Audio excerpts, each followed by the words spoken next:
आज मैं लेकर आई हूँ कहानी सास बहू का प्यार। लो देखो, यहाँ आराम से सो रही है कुंभकर्ण की तरह। अरे उठ देख, सुनील ऑफिस से आ गया है। कोई चाय पानी पूछ। ये लक्षण है इन नई बहू के। ये तेरा ससुराल है, मायका नहीं।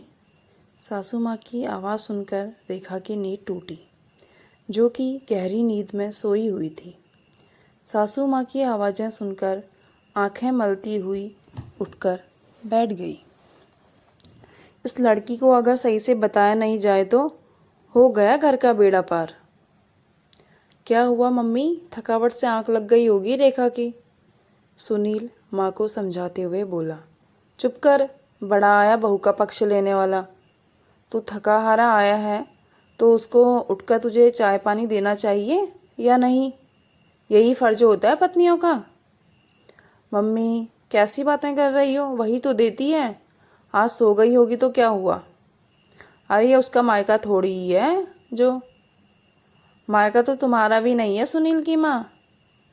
हाँ, ये घर वैसे तो तुम्हारा भी ससुराल ही है ना। ये आप क्या कह रहे हो जी?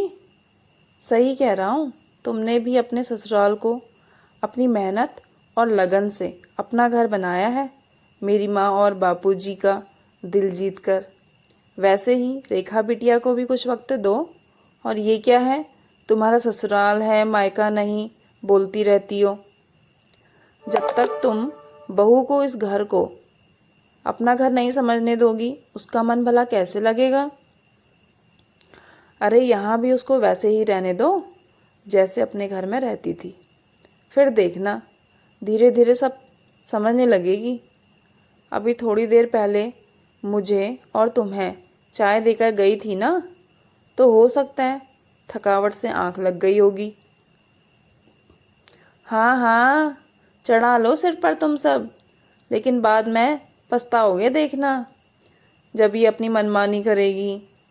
ये कैसी बातें कर रहे हो तुम। वहाँ जन्म लिया, बचपन बीता, उस घर परिवार को छोड़कर यहाँ हम अजनबियों के बीच आई है। थोड़ा तो वक्त लगेगा ही सबको समझने में। वैसे भी जब कभी नर्सरी से कोई पौधा लेकर आती हो अपने घर में लगाने के लिए, ये जानते हुए भी कि वहाँ जड़ें हैं, उस पौधे की जड़ों को छोड़कर कहीं और लगाओगी तो समय तो लगेगा ही ना जड़ पकड़ने में। उसमें भी तो बराबर खाद पानी देती हो ना, ताकि पौधा वहाँ पनप सके। वैसे ही पौधे समान बहू को भी अपनेपन और प्यार का खाद पानी डालो, फिर देखना यह पौधा तुम्हारे आंगन में कैसे खिल उठेगा। इससे पहले सासू माँ कुछ कहे, रेखा बीच में आकर बोली। मम्मी जी, आपके प्यार और अपनेपन से ये मैं सब कुछ सीख जाऊंगी। बस बेटियों की तरह अपने आंचल की छाँव में रख लीजिए।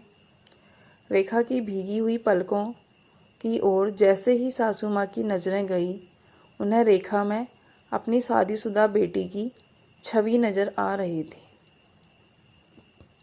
अपने आप उनके हाथ रेखा के सिर पर चले गए। उन्होंने खींचकर रेखा को सीने से लगा लिया। प्यार का स्पर्श पाते ही दोनों का चेहरा खिल उठा। वहीं दूसरी ओर खड़े पिता पुत्र की आंखें खुशियों से भर आई। अगर आपको मेरी ये स्टोरी अच्छी लगी हो तो please like, subscribe and share. Thank you.